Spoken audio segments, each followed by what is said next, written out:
Acabamos de terminar nuestro estudio del 6º capítulo de Esdras.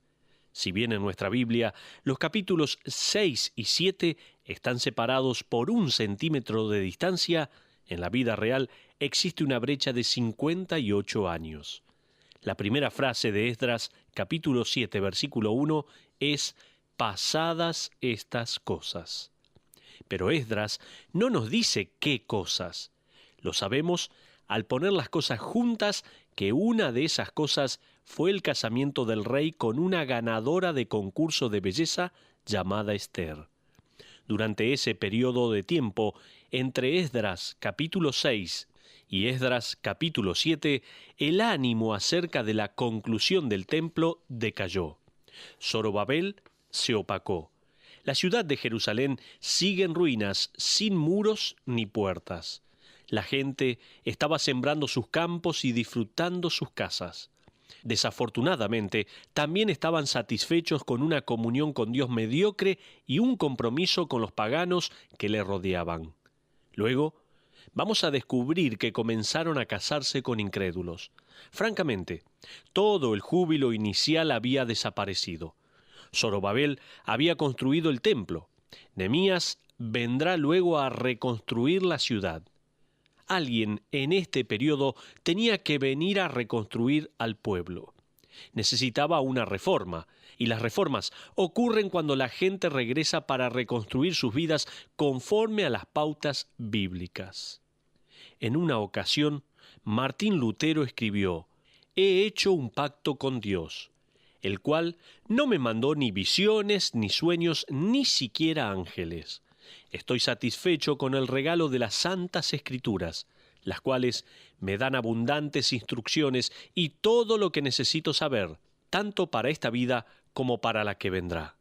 Hasta ahí lo que decía Martín Lutero. Pensemos ahora en este momento acerca de metáforas y analogías de la Escritura que revelan su poder en la vida del creyente. Estamos viendo las metáforas de la Escritura. La Biblia es como un bisturí por medio del cual el Espíritu Santo realiza una cirugía espiritual, tal como dice Hebreos 4:12. Porque la palabra de Dios es viva y eficaz y más cortante que toda espada de 2 filos, y penetra hasta partir el alma y el espíritu, las coyunturas y los tuétanos, y discierne los pensamientos y las intenciones del corazón. Pero la Biblia también es como un espejo, y al mirar uno en sus páginas se pone cara a cara con sí mismo. Uno queda impactado con su propia depravación y debilidad, fracasos y pecados, como lo revela Santiago, capítulo 1, versículos 22 al 25 si lo quiere leer. La Biblia también es como una ventana, ya que uno puede ver por medio de este libro a un Dios santo cuyo amor es tan profundo y su misericordia tan inmensa que toma a un pecador como usted y como yo y nos hace sus hijos, tal como lo expresa San Juan capítulo 1, versículo 12. Pero seguimos con algunas metáforas más de la palabra de Dios. La Biblia también es una máquina del tiempo que nos transporta al pasado y nos permite ver otras naciones, gobiernos, familias e individuos en su lucha con verdades eternas. Luego, nos lleva al futuro, a donde nos muestra las dimensiones increíbles del cielo y el terror espantoso del infierno eterno. La Biblia actúa como un guardaespaldas para el corazón, el alma y la carne. Se nos dice que la palabra, metida en nuestros corazones, va a mantenernos lejos del pecado, como dice Salmos 119:11. Pero la Biblia, en otra de sus metáforas, es como una gran ferretería. Segunda Timoteo capítulo 3, versículos 16 al 17 nos dice que las Escrituras fueron dadas para que el hombre de Dios esté equipado para toda buena obra. La palabra equipado da la idea de tener todo lo necesario para el trabajo que debemos hacer. La Biblia es como una muda de ropa. Pablo nos dice en Tito capítulo 2 versículo 10 que como creyentes debemos adornar la doctrina de Cristo. Literalmente, los creyentes deben vestirse con la doctrina de Dios revelada en las Escrituras. Pero sigamos no solamente con las metáforas de la Escritura, sino también la actividad de la Biblia. En la Biblia, la palabra de Dios, encontramos varias actividades que ésta desempeña. Por ejemplo, la Biblia convence al individuo de pecado. Hebreos capítulo 4, versículos 12 en su última parte al 13 nos dice: porque la palabra de Dios es viva y eficaz, y más cortante que toda espada de dos filos, y penetra hasta partir el alma y el espíritu, las coyunturas y los tuétanos, y discierne los pensamientos y las intenciones del corazón. Y no hay cosa creada que no sea manifiesta en su presencia. Antes bien, todas las cosas están desnudas y abiertas a los ojos de aquel a quien tenemos que dar cuenta. La verdad de la Biblia regenera y trae vida a la persona que está muerta en sus pecados, como leemos en Romanos capítulo 10, versículo 17.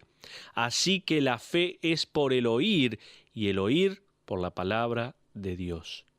Y en Primera de Pedro, capítulo 1, versículo 23, dice la palabra: siendo renacidos no de la simiente corruptible, sino de incorruptible, por la palabra de Dios que vive y permanece para siempre. La actividad de la Biblia estamos viendo. Convence al individuo de pecado, también la Biblia regenera, y la Biblia nutre al creyente en tercer lugar. Se nos dice en Primera de Pedro, capítulo 2, versículo 2, «Desead como niños recién nacidos la leche espiritual no adulterada, para que por ella crezcáis para salvación». En cuarto lugar, quiero mostrarles que también la Biblia produce esperanza. Pablo escribió en Romanos capítulo 15, versículo 4, «Porque las cosas que se escribieron antes para nuestra enseñanza se escribieron, a fin de que por la paciencia y la consolación de las Escrituras tengamos esperanza». ¿Se dio cuenta de eso? Para que tengamos esperanza. David escribió en el Salmo 119, versículo 49, «Acuérdate de la palabra dada a tu siervo, en la cual me has hecho esperar». Y en el versículo 52 dice: «Me acordé, oh Jehová, de tus juicios antiguos y me consolé». Lo que podemos ver y palpar de Dios que va a darnos ánimo es su palabra. Pero no solo la palabra de Dios convence al individuo de pecado, no solo la verdad de Dios regenera y trae vida a la persona que está muerta en sus pecados, no solo nutre al creyente, sino que también la Biblia aconseja y guía al creyente. En 2 de Timoteo capítulo 3, versículo 16, leemos esto: «Toda la Escritura es inspirada por Dios y útil para enseñar». O sea, nos dice qué creer. Pero también es útil, dice, para redarguir. Nos dice qué está bien, pero también es útil para corregir. Nos dice qué está mal, y también es útil para instruir en justicia. Nos dice cómo hacer lo correcto. Todo esto hace la palabra de Dios. El problema está en que el creyente tipo va a cruzar la ciudad para escuchar la enseñanza de la Biblia, pero no va a cruzar la sala para agarrar la Biblia, la palabra de Dios. Otra actividad de la Biblia es la de revivir al creyente.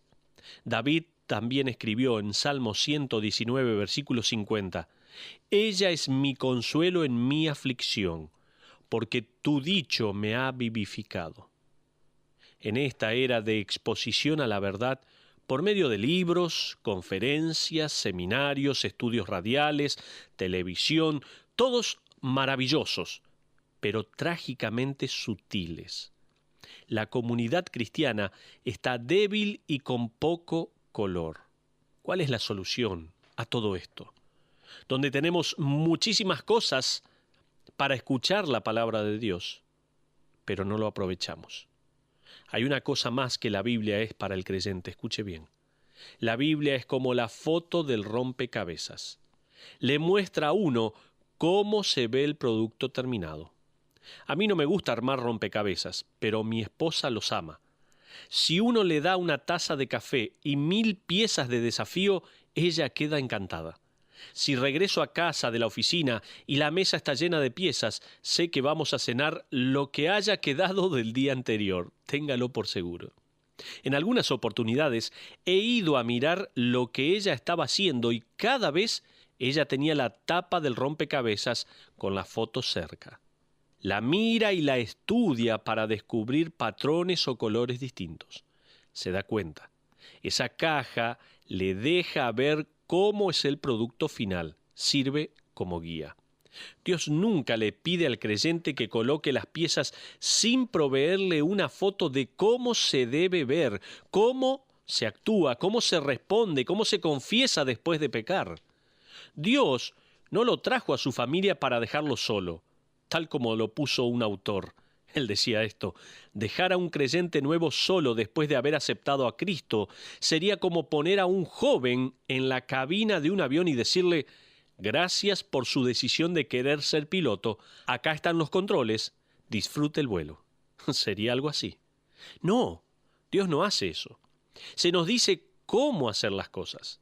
Se nos da el libro y dentro del mismo encontramos ejemplos vivientes como los de David, Moisés, Pablo y Esdras. Se trata de ejemplos de vida a los que uno mira para poder poner las piezas de su vida en su lugar. Pero Esdras, en todo este tema, es un modelo para la actualidad. Mencioné en las personas anteriores a Esdras. ¿Se imagina a un creyente llegando al cielo y conociendo a Esdras? Luego que el Señor se acerque y le diga: este era uno de los ejemplos que puse en mi palabra para ayudarte y animarte a caminar conmigo. ¿Te sirvió? ¿Te ha servido este ejemplo de Esdras? ¿Cómo dijo que se llamaba?, dirá alguno. Uno de esos ejemplos que Dios quiere que siga y que va a darle esperanza se llama Esdras, y lo encontramos en el libro que lleva su nombre. Vemos aquí, a través de este ejemplo, su linaje familiar. Inmediatamente se nos da su linaje y relación con otros sacerdotes que le predecieron en el capítulo 7, versículos 1 al 5. Dice la Biblia allí: pasadas estas cosas, en el reinado de Artajerjes, rey de Persia, Esdras, hijo de Seraías, hijo de Azarías, hijo de Hilcías, hijo de Salum, hijo de Sadoc, hijo de Ahitob, hijo de Amarías, hijo de Azarías, hijo de Merayot, hijo de Seraías, hijo de Uzi, hijo de Buki, hijo de Abisúa, hijo de Fines, hijo de Eleazar, hijo de Aarón, primer sacerdote. Este linaje es muy importante.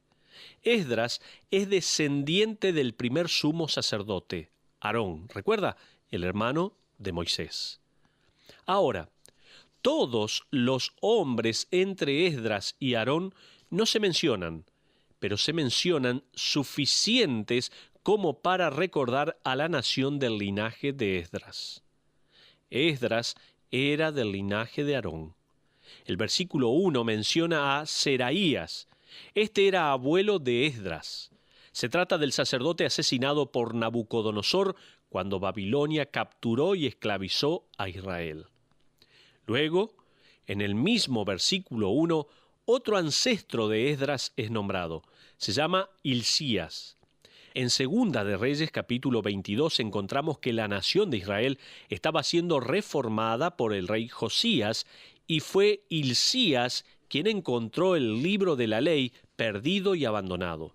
Ese descubrimiento trajo un avivamiento nacional. Es interesante ver a Esdras varias generaciones después haciendo exactamente lo mismo. Después, en el versículo 2, se menciona a Sadoc. Sadoc fue el sacerdote que se rehusó a seguir a Adonías, hijo de David, y permaneció leal al rey David, cuando todos parecían querer usurpar el trono. Él puso su vida en peligro al seguir las órdenes de David y ungiendo a Salomón para que ocupe el trono. ¡Qué linaje más espléndido!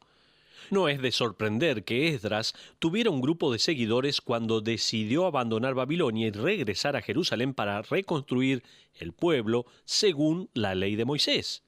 Tal vez usted tenga unos ancestros piadosos. ¿Sabe qué? No los subestime, no los subestime.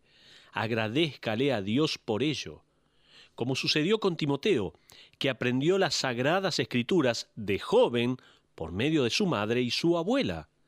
De todas las cosas que usted puede darle a sus hijos, déles la palabra de Dios. Hable con ellos del Señor, que ellos vean una vida de ejemplo y dedicación. Recuérdele que fueron creados para darle gloria a Dios. Haga eso, por favor. Es lo mejor que usted puede hacer por sus hijos. Es lo mejor.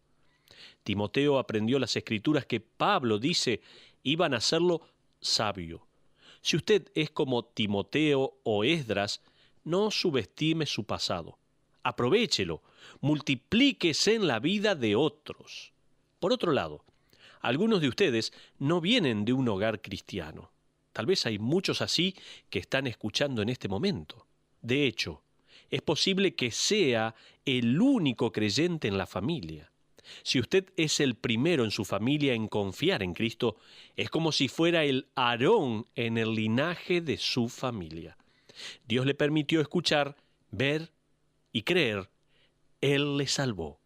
Haga como dijo Abraham Lincoln una vez: no sé quién fue mi abuelo. Estoy más interesado en lo que su nieto vaya a hacer. Haga eso.